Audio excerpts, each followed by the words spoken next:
கர்த்தருடைய நாமத்துக்கு மகிமை உண்டாவதாக. 11வது நாள் உபவாச ஜெபம், 40 நாள் உபவாச ஜெபம். 11வது நாள்ல இதுல கலந்து கொண்ட உங்க ஒவ்வொருத்தருக்கும் உண்மையாக இயேசு உங்களை ஆசீர்வதிப்பா. இதை பார்க்குறவங்களை ஆசீர்வதிப்பா. இன்றைக்கும் தேவன் கொடுத்த ஒரு குறிப்பு, எபிரேயர் 13ஆம் அதிகாரத்துல 5 சொல்லப்பட்டது. நீங்க பண ஆசை இல்லாதவர்களா நடந்து உங்களுக்கு இருக்கிறது போதும் என்று எண்ணுங்க. நான் உங்களை விட்டு விலகவும் இல்லை, உங்களை கைவிடவும் இல்லை என்று அவர் சொல்லி இருக்கிறாருன்னு எழுதப்பட்டது. சொல்லப்படுது, நீங்க பண ஆசை இல்லாதவர்களா நடந்து உங்களுக்கு இருக்கிறது போதும் என்று எண்ணுங்க. இயேசு உங்களை விட்டு விலகல, உங்களை கைவிடவில்லை என்று அவர் சொல்லி இருக்கிறாருன்னு எழுதப்படுது. உண்மையாக இந்த நாட்கள்ல நிறைய பணம், நிறைய பொருளாசை, இதை பற்றி தான் தேவன் சொன்னாரு. பொருளாசை உள்ளவங்க தேவனுடைய ராஜ்யத்துல சுகந்திக்க முடியாதுன்னு பொருள் சொல்றாரு. பொருளாசை அப்ப நல்லா பார்த்துங்க, பொருள் தேவை. ஆனா நம்ம பொருளுக்காகவே வாழக்கூடாது, இயேசுக்காக தான் வாழணும். பைபிள் சொல்லு, பொருளாசை உள்ளவர்கள் தேவனுடைய ராஜ்யத்தில் பிரவேசிப்பது கூடாத காரியம் பொருள் சொல்றாரு. அப்ப உண்மையாக நம்ம பொருளாசை இல்லை, பணம் தேவை. ஆனா பணம் எல்லாத்தையும் சாதிக்க முடியாது. இயேசு மட்டும் இருந்தால்தான் நம்ம வாழ்க்கைக்கு எல்லாத்தையும் செய்ய முடியும். அப்போ இதை பார்க்குற ஒவ்வொருத்தருக்கும் இன்னைக்கு கட்டணங்கிட்ட சொன்ன ஒரு குறிப்பு, நீங்க 2 தீமோத்தேயு 3ஆம் அதிகாரத்துல இங்க சொல்லப்படுவது, கடைசி நாள் எப்படி பண்ணுதார்கள் எழுதப்பட்டது, கொடிய காலம் எழுதப்பட்டது.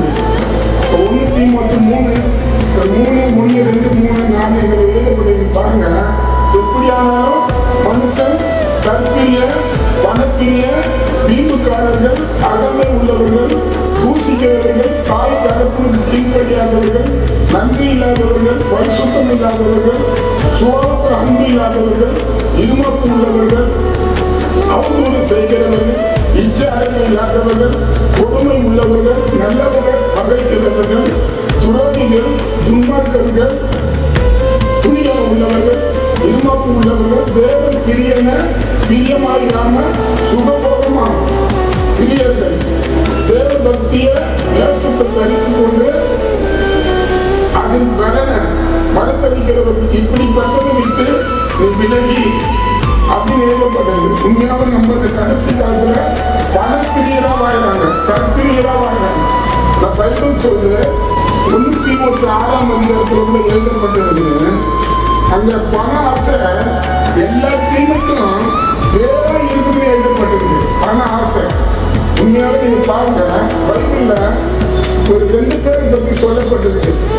பைபிள்ல அப்போஸ்தலர் அதிகாரத்துல நீங்க பாத்தீங்கன்னா, அப்போஸ்தலர் 13ஆம் அதிகாரத்துல அங்க பவுலுன்னு ஒரு அதிபதி இருந்தார். பாருங்க, அப்போஸ்தலர் 13ல அங்க சொல்லப்பட்டிருக்கு, பவுலு இன்னும் ஒரு அதிபதி இருந்தார். அப்போஸ்தலர் 13:7 அங்க சொல்லப்பட்டிருக்கு, அவன் விவேகமுள்ள மனுஷனாக இருந்தான் பவுலு அதிபதி. அங்க சொல்லப்படுது, பர்னபாவை பவுல் சொல்லுகிற பவுலையும் பர்னபாவையும் அழைச்சு அவர்களுக்கு தேவ வசனத்துக்காக ஆசைப்பட்டாங்க. உண்மையும் சவுலியும் பர்னபாவன்ற ஊழியக்காரனை கூப்பிட்டாங்க. இருக்கிற பெரிய ஒரு நல்ல ஆசீர்வாதமான அதிபதி வசனத்துக்காக பவுல் கேட்க ஆசைப்பட்டான்னு. நம்ம உண்மையா வசனத்தை கேட்கறவங்களா இருக்கணும், வசனத்து மேல ஆசைப்படுறவங்களா இருக்கணும். லூக்கா சுவிசேஷம் 23ஆம் அதிகாரத்துல எழுதப்பட்டிருக்குது. அந்த இடத்துல பிலாத்து இயேசுவை பார்த்து ஆசைப்பட்டாராம். நம்ம கூட வசனத்துக்காக ஆசைப்படணும், இயேசு முகத்தை பார்த்து ஆசைப்பட்டோம்னா உண்மை அந்த உலகத்துல இருக்கிற பொருளெல்லாம் நீங்க தேடி போகல, உங்களை தேடி கொண்டு வர தேவனை தான் நீங்க துதிக்கிறீங்க, நீங்க மகிமைப்படுத்துறீங்க.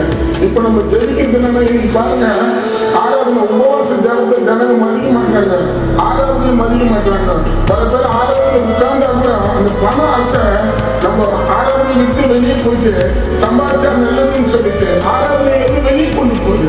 இதை பார்க்குற நீங்க கூட உண்மையா பணம் ஓணும், பணம் தேவை, பணம் இல்லாத வாழ முடியாது. ஆனா அதை பார்க்கலாம், இயேசு உங்க கூட இருப்பாருன்னா நீங்க எதையில கேட்குறீங்களோ அது தர அவரால் முடியும். இப்போது நம்ம ஜெபிக்கலாம். இந்த பண ஆசை, பொருளாசை, இந்த ஆவியை கட்ட கடிந்து பண்ணணும். பரலோகத்தில் இருக்கிற எங்கள் பரிசுத்த பிதாவே, இயேசுவின் நாமத்தினால் இந்த 40வது நாள் உபவாச ஜெபத்தை நீங்கள் கொண்டு வந்ததுக்காக சோத்திரம். குறிப்பா பண ஆசை, உலக ஆசை, பொருளாசை, இப்படி எங்களை வஞ்சிக்கிற பிசாசுடைய ஆவியெல்லாம் இயேசுவின் நாமத்தினால் கடிந்து பண்ணணும். அந்த பிளாட் எப்படி உங்களை பார்க்க ஆசைப்பட்டானோ, அந்த அதிபதி அப்பா பவுல் பர்னபாவை சொல்ற வசனத்துக்கு ஆசைப்பட்டானோ, அது போலப்பா நாங்க கூட உங்க முகத்தை ஆசைப்படணும், உங்க முகத்தை பார்க்க ஆசைப்படணும், உங்க சத்தத்துக்காக ஆசைப்படணும். இந்த 40 நாள் ஜபத்துல அப்பா உங்க சத்தம் எங்க காதல் வேணும்பா, உங்க முகத்தை நாங்க பார்க்கணும்பா, எங்களுக்கு உதவி செய்யுங்க. அப்பா நீ எந்த நேரம் வேணாலும் வரலாம். இந்த ராஜ்யத்துல நாங்க பிரவேசிக்கணும்னா இந்த பூமிக்குரிய காரியத்துல நாங்க ஆசைப்படாத ஜபம் பண்றதுக்கும் பைபிள் படிக்கிறதுக்கும் உங்க முகத்தை நாங்க முகமுகமா மோசே உங்களை பார்த்தது போல நாங்க கூட உங்களை பார்க்கத்தக்கதாக எங்களுக்கு உதவி செய்யுங்க. இயேசுவின் நாமத்தினால் பிதாவே, ஆமென். என் ஆத்துமாவே கர்த்தரை ஸ்தோத்திரி, என் முழுமே பரிசுத்த நாமத்தை ஸ்தோத்திரி, என் ஆத்துமாவை கர்த்தரை ஸ்தோத்திரி.